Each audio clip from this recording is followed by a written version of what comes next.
Welcome into week 8 of her game plan and week 8 in the NFL. I can't believe that we've made it this far.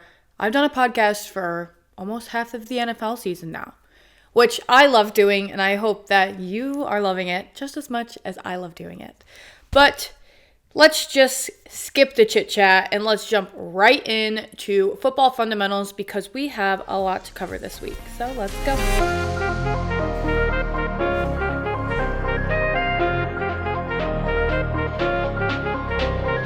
Welcome in to Football Fundamentals. This segment will help you better understand what's going on the field. Therefore, when you watch an NFL game or any football game, you will know what is going on so you can play the field and own the game. Last week, we talked about play calling, and it was a little complicated, but we broke it down into girl terms and basically just understood that their playbook is the burn book to make sure that they're either, 1, protecting their espresso martinis, or 2, going to drink the other team's spicy margaritas. We're going to expand on play calling today, so let's get into it. Let's talk about reading the defense because that is a big thing about play calling. So, for example, pre-snap reads. The quarterback analyzes the defense's formation and kind of analyzes what's going on. Therefore, he knows how to best maneuver the ball or what play to actually call.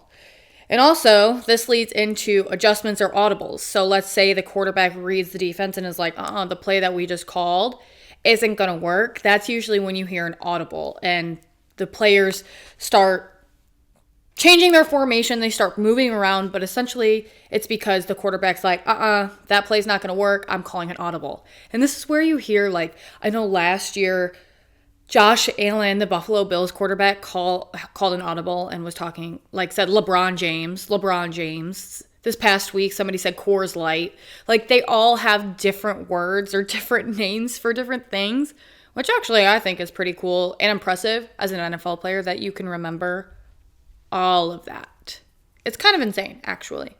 Speaking of all the players moving around on the field, let's talk about their formation because they get into formation on the field, which basically is just their position, where they're supposed to be at on the field to execute the next said play or audible or make the adjustments that they need to. But essentially, they're just existing where they're supposed to exist, and it's their formation.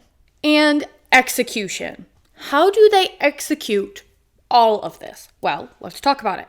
Timing and precision. Successful play execution requires precise timing and coordination. Receivers need to run their routes correctly. The offensive line must block effectively, and the quarterback must deliver the ball accurately. A lot going on. But all of it comes down to timing. They have to know when to stop, when to go, when to block, all of these different things, and that's what they practice day in and day out. And sometimes it just, again, mind boggles me that they know how to do all of this for so many different plays in their playbook.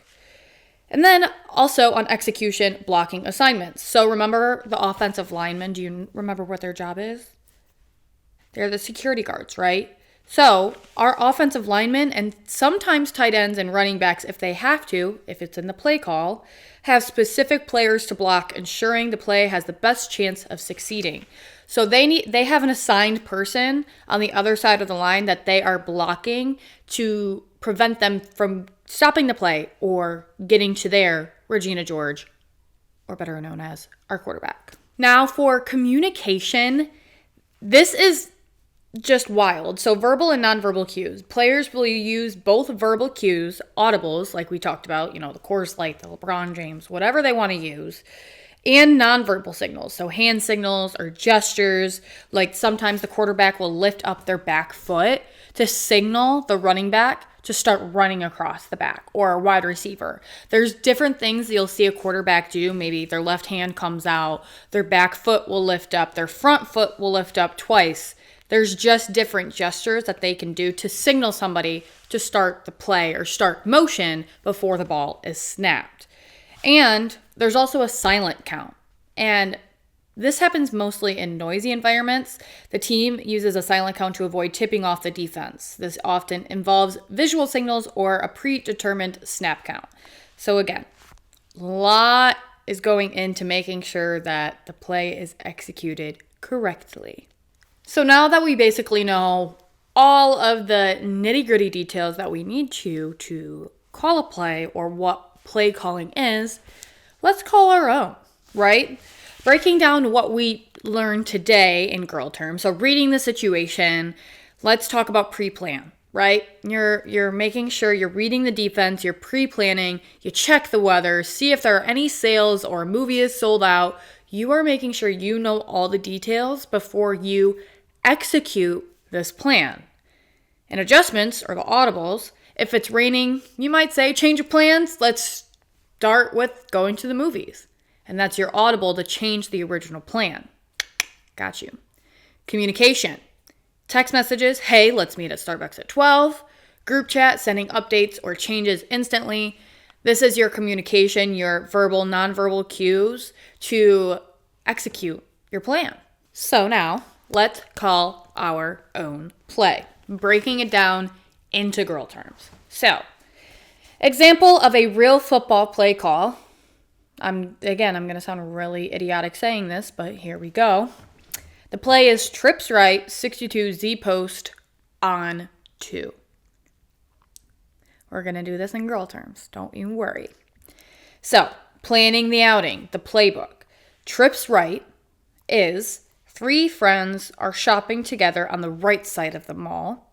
And 62 Z post is 2 friends who go to store number 62. The Z friend heads straight to Starbucks. So everybody knows their assignment within trips right 62 Z post. Trips right, 3 friends shopping together on the right side of the mall. 62 is 2 friends going to the store number 62. And the Z friend, Z post, is heading straight to Starbucks. So we know our play, we know our position based off of the play call. So what's next? The huddle. You are correct. You're gathering everybody up and you're saying, okay, we're splitting up. Right side for shopping, meet at store number 62. Z goes to Starbucks. And what do? Break. Whatever you want to say. I don't know what this is for. Spirit fingers. Anywho, now we're going to read the situation. Check if the stores are crowded or if there's a long line in Starbucks. If it's crowded, you might change the plan. Audible. Everybody goes straight to the food court first. That's your audible. You're changing the plan based on reading the situation. Are you getting where I'm going with this? I think we're starting to make sense. I think it's all coming together, ladies. Now we are going to execute the plan. Timing and coordination. Everyone knows where they're going and when to meet up again. And blocking or avoiding obstacles. Make sure no one gets lost or distracted along the way. And you have just successfully executed an NFL play call at the mall. Now, obviously, football is a lot more complicated than that. But hopefully this helps you better understand when they are huddling up the offenses and they break to go to the line of scrimmage and what they possibly could or aren't going to be doing.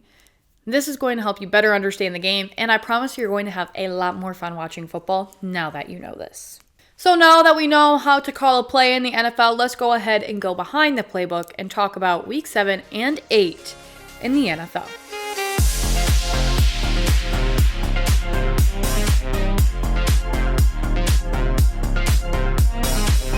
All right, it is time to go behind the playbook.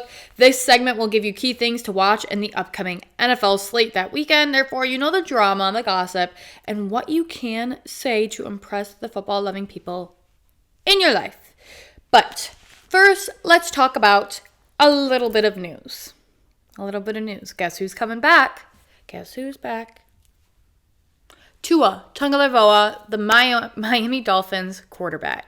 If you remember, about 4 or 5 weeks ago, we talked about Tua's really traumatic injury on the field. There was discussion on whether he should retire or not, and he has made the decision, him and his family and his team of doctors have made the decision that he is going to return to football possibly this week.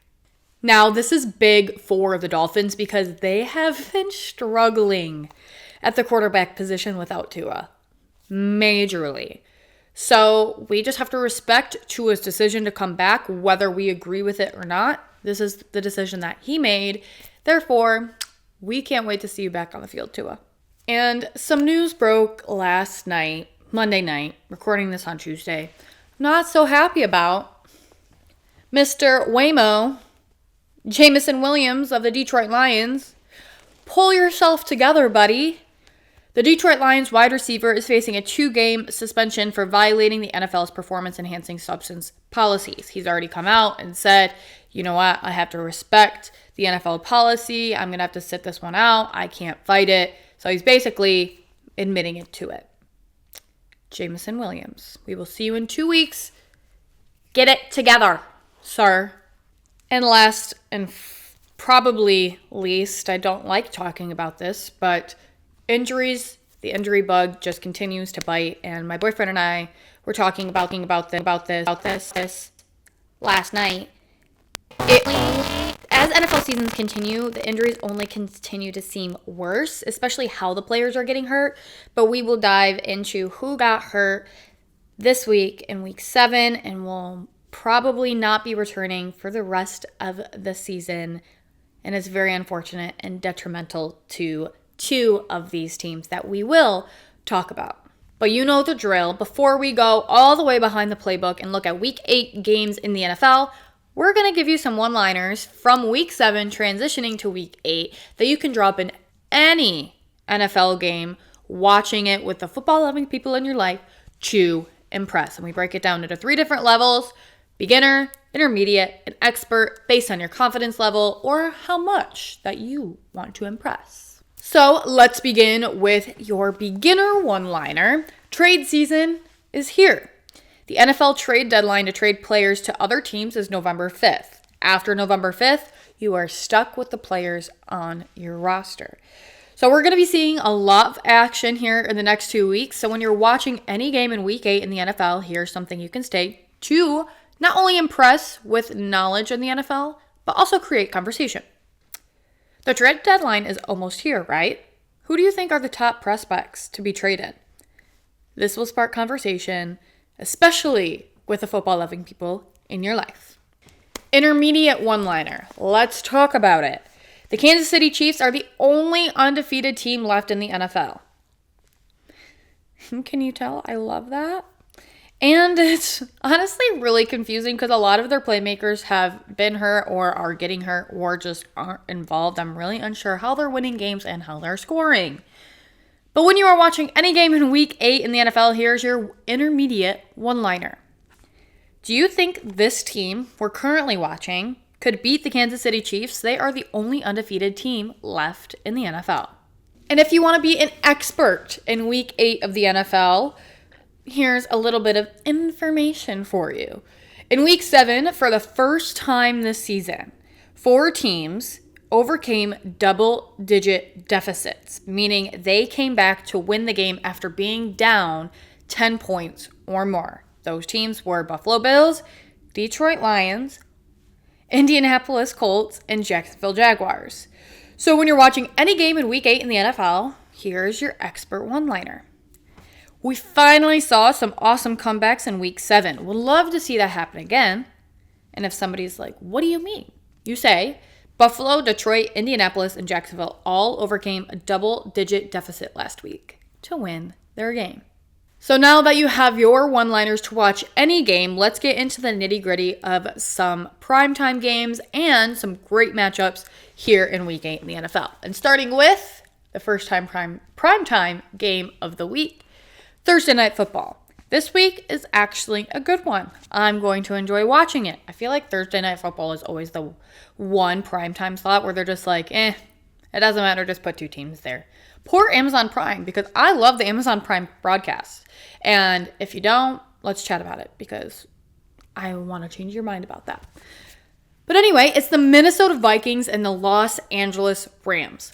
Let's talk about it. The Minnesota Vikings will try to get back into the win column after they suffered their first loss of the season on Sunday, falling 31-21 to who? The Detroit Lions. Thank you. Thank you very much. Now, the Los Angeles Rams snapped a 2-game losing streak last week with a 20-15 win over Las Vegas. So, you had one team that lost for the first time this season and one team that just snapped a 2-game losing streak. What's going to happen? Who knows? But Sam Darnold and Justin Jefferson are a hard quarterback wide receiver duo to beat right now. They're on the Minnesota Vikings. Darnold is completing more than 66% of his passes this season and has 12 touchdowns, with 5 of those going to Justin Jefferson, who is averaging 16 yards per catch. Insane.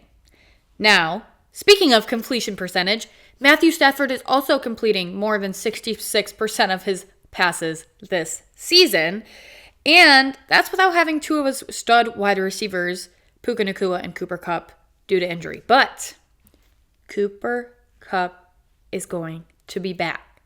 So this could be dangerous for the Rams because they're going to score a lot of points, and not so fun for the Vikings because they're going to have to defend one of the most dangerous wide receiver quarterback duos in the league, especially since Matthew Stafford was traded to the Rams, and since I've been watching the NFL, they've been good. They've been hard to stop. So when we are watching the Vikings and the Rams go at it on Amazon Prime for Thursday Night Football, here are your one-liners. 1. This is a good quarterback matchup. Sam Darnold and Matthew Stafford both completing 66% of their passes this season. That's an expert one-liner, but I know you can handle it. 2. Cooper Kupp is coming back from injury this game. This is really good for the Rams. 3. Darnold and JJ are looking to bounce back after their first loss this season. Do you think they can get the win against the Rams? And those are your one-liners when you're watching the Vikings and the Rams for Thursday Night Football.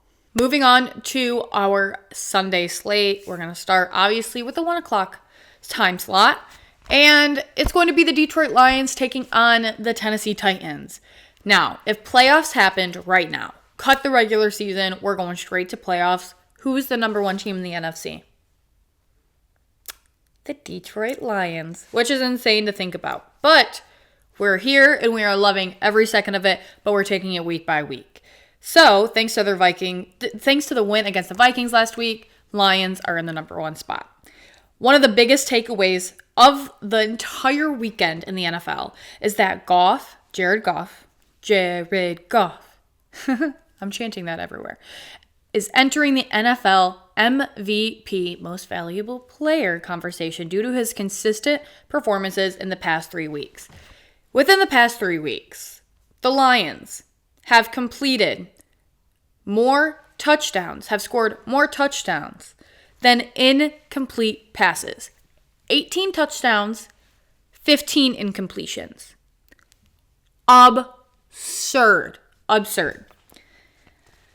We can talk about the Titans for a second, I guess. On the other hand, the Titans are 1-5 and were dominated by the Bills 34-10 in their last appearance. That's all that needs to be said. So, when we're watching the Lions and the Titans game on Sunday, all eyes on the top NFC team. Sorry, not sorry. Here are some one-liners that you can draw.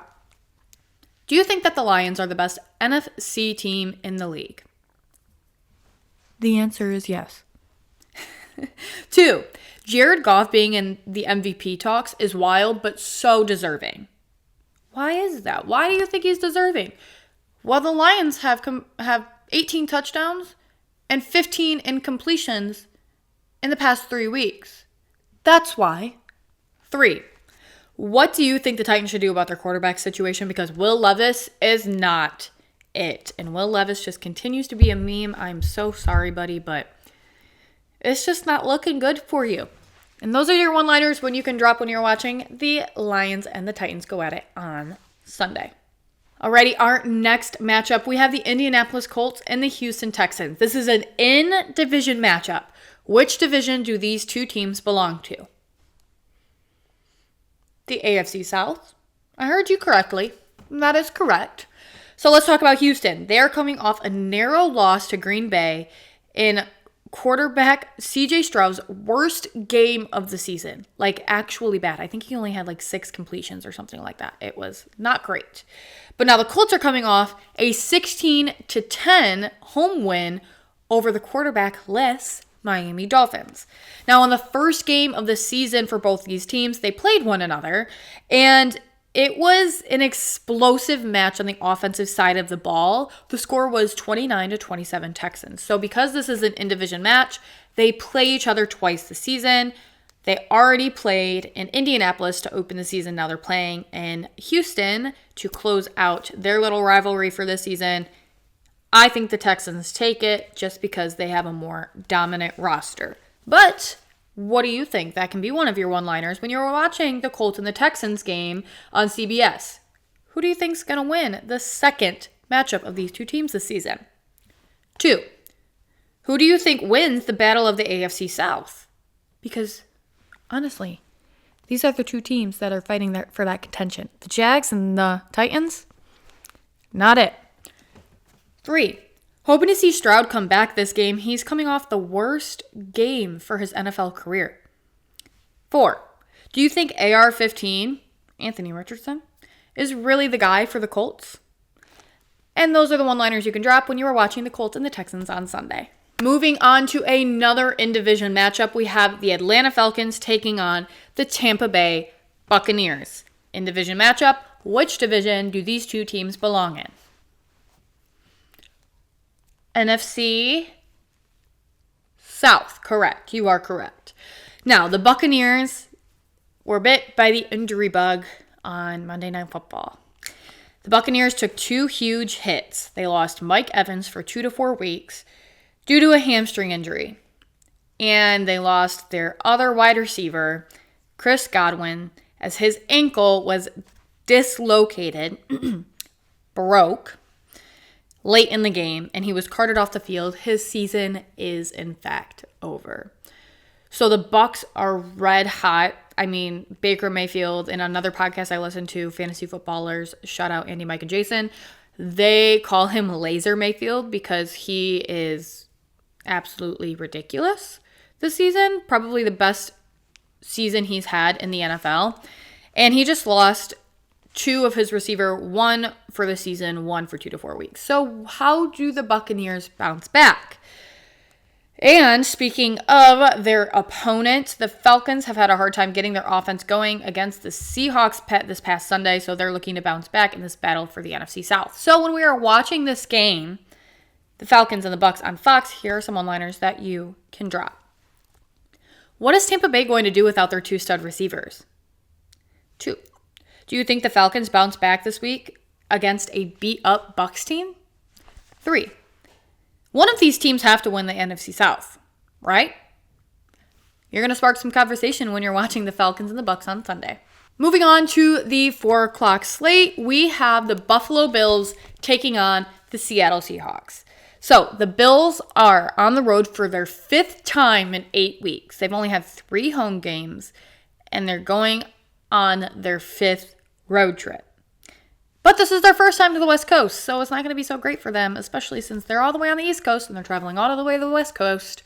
Could be a problem.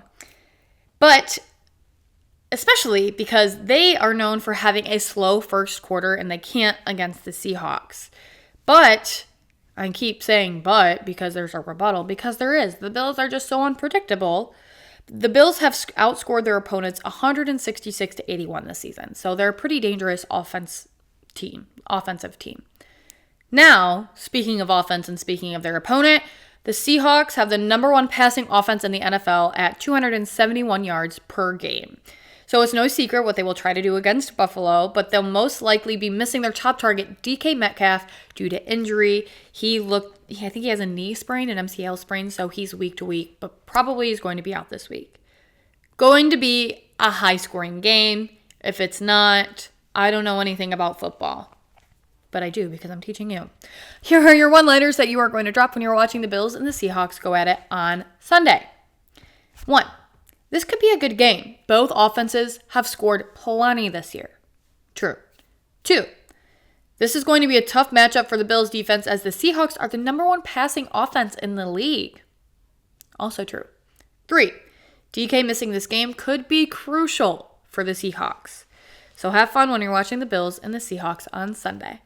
2 more games for you, both prime time. Let's get into it. Sunday Night Football is the Dallas Cowboys versus the San Francisco 49ers. So these are 2 teams that everyone expected to be NFC giants this year, but are struggling majorly. Cowboys just can't get their shit together. 49ers are struggling due to injury. Let's just face it. So, 49ers only continue to lose players to injury, adding one of their wide receivers. This is another one that hurt this past week. Adding Brandon Ayuk to the long list after he tore his ACL on Sunday versus the Chiefs and is ultimately out for the season. So, 49ers are going to have to get it done without yet another weapon on their offense. Now, as for the Cowboys, they are coming off of a bye week, well rested, but they fix their many problems. They had a lot of problems when they faced the Lions 2 weeks ago and lost by almost 40 and couldn't score a touchdown. So did they get it together on their week of rest? We're going to find out. So when you're watching the Cowboys and the 49ers game on NBC on Sunday, Carrie Underwood says you've been waiting all day for Sunday night. Here's what you're going to say. 1, what's it going to take for these 2 teams to get going after some huge losses? 2, the 49ers continue to have players fall to injury. Do you think that they could make a trade before the deadline? There you go. 3, the Cowboys better have rested well after their loss to the Lions a few weeks back. And rest is what they needed because they got beat up. Let's just be honest. And those are your one-liners for Sunday Night Football. Moving on to Monday Night Football. It's the New York Giants and the Pittsburgh Steelers. Don't know why. Don't know how this one ended up on Monday night, but they're staying there, I guess. Anyways, not my place to make these decisions. Talking about the Steelers. Justin Fields was benched. Russell Wilson started. Everybody thought that it was the worst decision Mike Tomlin, head coach for the Steelers, could have made. Well, everything ended up okay. The Steelers ended up winning. They beat the Jets. And after a rusty first half, Wilson came out and showed flashes of his vintage self, his Super Bowl self. And Mike Tomlin may have made the right decision despite of what everybody, including me, thought. Now, as for the Giants, they are just straight up not having a good time. They are not. I can tell. Everybody can tell because nobody wants to watch them. As their QB, Daniel Jones, was paid huge last season. Like, racks on racks. Bag. He got his bag. And now everyone is questioning why he's getting paid at all. Honestly, it's that bad. So when we're watching the Giants and the Steelers, unfortunately, on ESPN on Monday for primetime, here are some one-liners you can drop. Why is this a Monday night game? Truly, why? 2, do you think Russell Wilson is really back? You'll get some opinions. And 3, the Giants are going to be drafting a quarterback next year for sure. And those are your one-liners when you're watching Monday Night Football. So we went behind the playbook, and now it's time for the gossip, time for the drama. Let's get into divisional drama.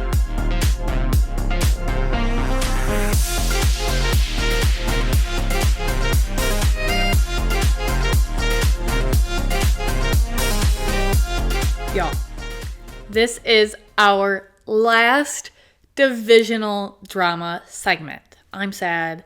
I know you're sad too, but we've learned so much about the different divisions in the NFL that we finally come to our last division, and it is the AFC West. I'm so sad. I love this segment. But without further ado, let's get into it, and then we'll wrap up all of our divisions at the end. The AFC West is comprised of these 4 teams: Kansas City Chiefs, Las Vegas Raiders, Denver Broncos, and Los Angeles Chargers. The number 1 team in the AFC West last year, go ahead, say it, because I don't want to. The back-to-back Super Bowl champions, the Kansas City Chiefs. All right, they were 11-6 last year, in the 2023 season. And some key names to remember, obviously Patrick Mahomes, well-respected, well-deserved, Travis Kelce, Rashee Rice, and Kareem Hunt. And for all my Michiganders here, Kareem Hunt, well, I guess southeastern Michiganders, Kareem Hunt went to the University of Toledo. There you go. There's a little tidbit. Let's move on to our next team because we know enough about the Chiefs. And I'm not going to lie to you, the rest of this division is not very exciting. Las Vegas Raiders in 2023, they were 8-9. They were second in the division with the losing record. You heard me correctly. The key names to remember here, honestly, Brock Bowers, the rookie tight end. That's all I got for you. Their quarterback is Aiden O'Connell and Gardner Minshew, but they're kind of starting and sitting with one another. It's just not a really great situation going over there in Las Vegas. Sorry, Zach, my brother. That's his favorite team. I'm so sorry, bud.